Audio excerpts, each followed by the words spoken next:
Hey forum, my name is Manny, aka CascadeScents. Welcome to another video. Like the title says, this one is on my fragrance hot takes of 2020. Of course, 2020 already feels like a really triggery year for some, so hopefully I don't trigger you too hard here. So there you go, there's your trigger warning, just in case some of these hot takes are too hot for you, that they shake you to the very core. That being said, the stuff I feel like I have to say here doesn't seem too controversial, at least to me, but who knows, maybe you can tell me after in the comment section below. Anyway, we might as well get on with it with our first hot take of the day, and that is I hate it when fragrance flankers don't have anything to do with the original fragrance. Now, I'm not sure, I might actually be in the minority here because I know some people are indifferent to this and or maybe are pro when fragrances just in general just exist for the sake of uniformity within a line, regardless of if the smell is the same or same-ish as the previous ones. But the main reason I hate it when fragrance flankers don't smell like the initial fragrance is that it just screams lazy to me. So let's take the Versace Pour Homme line for example. So here we have the OG,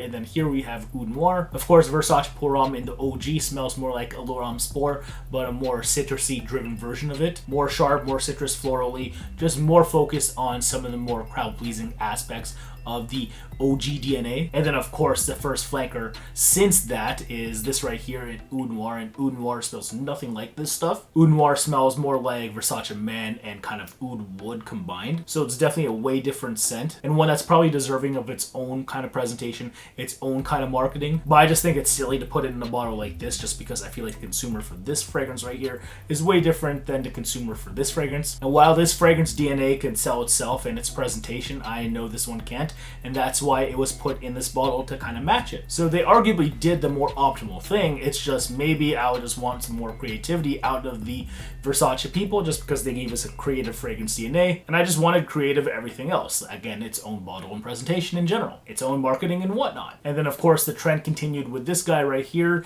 in Dylan Blue, which again smells more like Sauvage and or any other blue fragrance like that. That being said, I'm not anti-fragrance flanker. I personally love the notion of fragrance flankers because I think it's cool to have something that's a spin-off of the OG. So to me, the perfect fragrance flanker is one that smells kind of like the OG DNA, but also does something different at the same time. So stuff like this by Dior, I think just made a lot of sense. So we have higher and higher energy right here. So here we have that early 2000s Dior fresh DNA in the initial higher, and then you have a fruity fresh take on it in higher energy. This stuff for me right here recently is just everything. Or maybe you're looking for something warmer instead for the cooler weather. So maybe the Spice Bomb DNA. So you can try something like Spice Bomb Extreme, which to me doesn't smell like a more extreme version of the DNA. It just focuses less on like the sharper, spicier elements, and is more focused on the more cozier dry down aspects. I think that's really sexy, and I think it's a worthy flanker to the legendary Spice Bomb. So this stuff I can definitely live with, no doubt. Like, these people gave a shit, and I like that, and they're still selling. And I'd like to see more of that out of brands. It's just, you're not going to, not always. So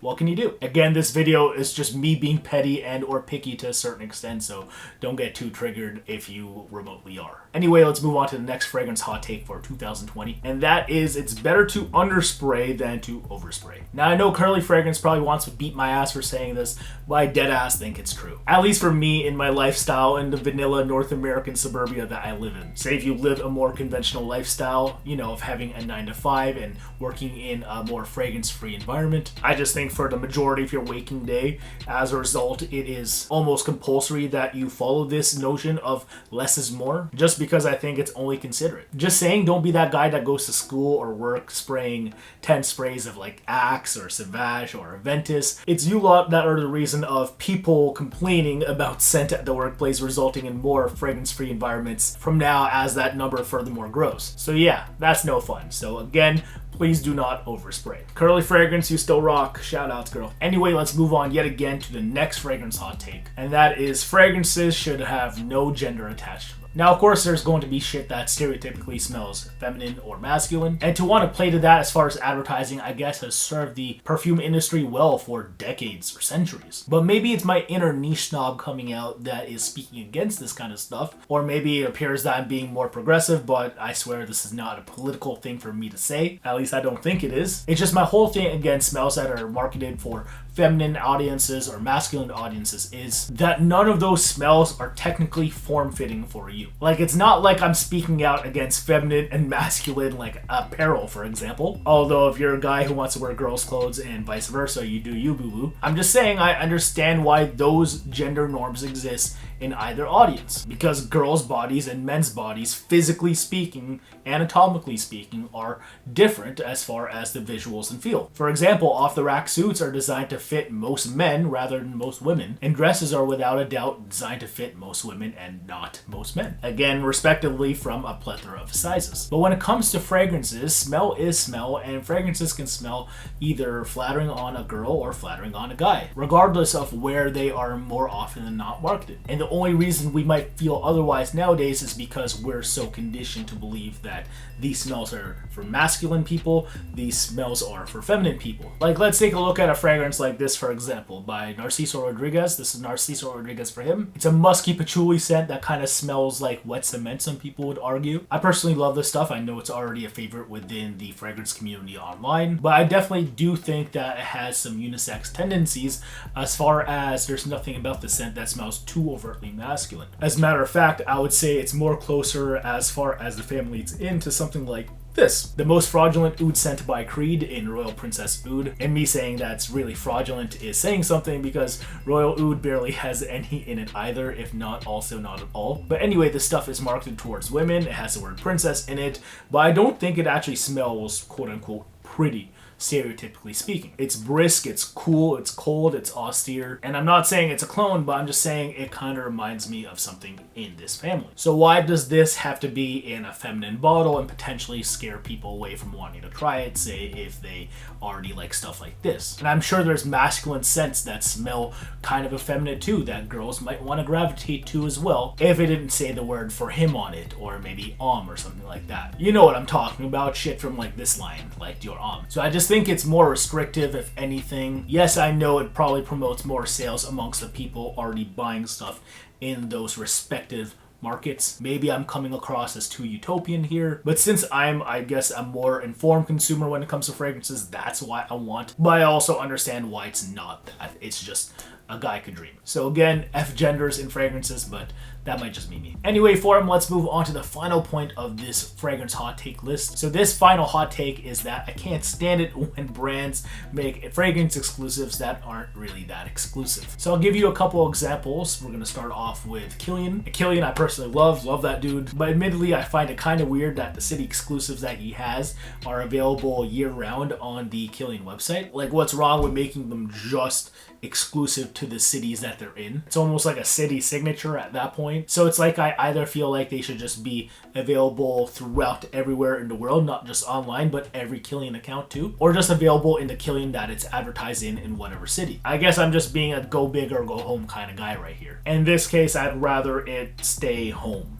Yeah, again at each respective city. But I think an as egregious exclusive ploy out there is one either conducted by a brand like Parfum de Marly and or Xerjoff, where they make certain people feel really special for buying one of their in-store exclusives, whether it's at Selfridges or Harrods or some airport, only for those bottles to eventually be released as GRs themselves. GRs as in general releases, I mean. Like, I guess it still feels special to be able to say, yeah, I have maybe one of the first 150 or 250 bottles, say if it's numbered or something like that. But say if you're someone who puts status into account when buying luxury goods, because at the end of the day perfumes are still luxury goods, just saying I would be kind of cheese if it doesn't feel as luxurious and or exclusive now that quote unquote everyone has it. And I'm going to bring in an example from the watch world. So if you're also into watches, you might understand where I'm coming from here. Mainly again because if everyone can get it, regardless of if they can afford it or not, if you just make it seem available or put it up for sale, that just doesn't seem as sexy. That's why there's a Rolex shortage or a certain Jordan shortage when it comes to sneakers. So I think you can understand where I'm coming from here,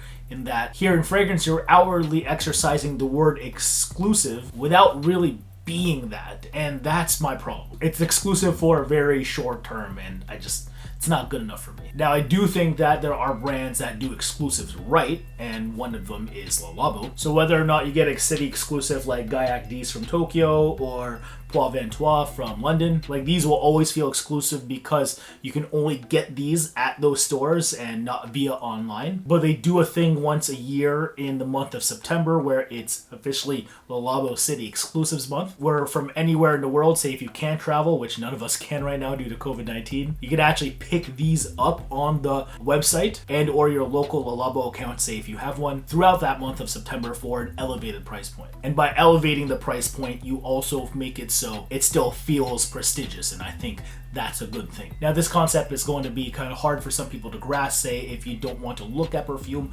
like a luxury good, and maybe you're just an enthusiast just because you're so enchanted by the world of smells, and hey, that's also okay too. But admittedly, I think I'm into this lifestyle for both reasons, and as a result, I'm going to empathize with this too. So exclusives that aren't really exclusive, just for a cheap initial sales pitch, I'm just really not down with that shit. Again, that's just what it feels like to me. Alright, Forum, before we conclude this video, I, Manny from the not so distant past and or future, has something to say on behalf of our beloved sponsor for today, and that is Ekster. Ekster makes these really premium wallets that will definitely set you apart from the rest of the pack when it comes to coolness. And while there are other quick access RFID blocking wallets out there, I think this one with this kind of motion that you just push is the slickest I've ever personally used. Of course, you have a nice minimalist design here that I can't also get enough of. You just have all the essentials here. So nowadays you're not carrying that much cash and the world is largely going into a more digital direction. So why not go with something like this? But the real star of the show is this guy right here behind the wallet. This is your Ekster Chipolo tracker card, and I think this thing is quite awesome. You kind of just slide it in back there and then you sync it to the Chipolo app on your iPhone and or Android. And from here, in case you misplace your wallet, you can actually find out where it is. So let me show you. So on the app, I can physically click on ring to find.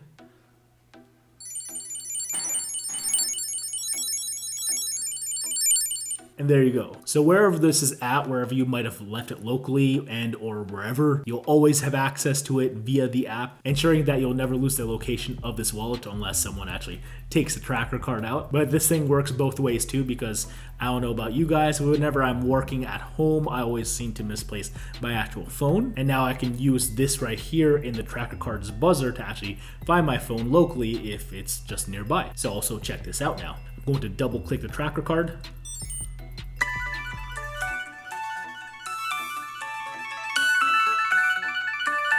Come on, that's pretty cool, isn't it? I have to give a big shout out to them for sponsoring this video. So what I'm saying is, if you guys want, also support my sponsors because they're able to support this as far as furthermore financially. And just so you know, that love is furthermore reciprocated from our end. You'll get a discount on any of these great Ekster wallets using my affiliate link in the description below. It's only a summer seasonal automatic code applying, so please do not sleep. So it's specifically the Parliament wallet by Ekster for the win. And yeah, I think that about does it for me. I think I got a lot off my chest here. That felt kind of cathartic. It's not like fragrances have wronged me in any sort of way. I love this stuff, and I don't think it's bad to be critical about this stuff either. So if you guys have a hot take or two that you'd like to share with the class, again, let us know in the comments section below. I think we would really appreciate it. Also, if you enjoy this kind of content, please leave me a like to let me know, and also subscribe if you've yet to, just because it really helps me out and it will help you out in case you want to get content like this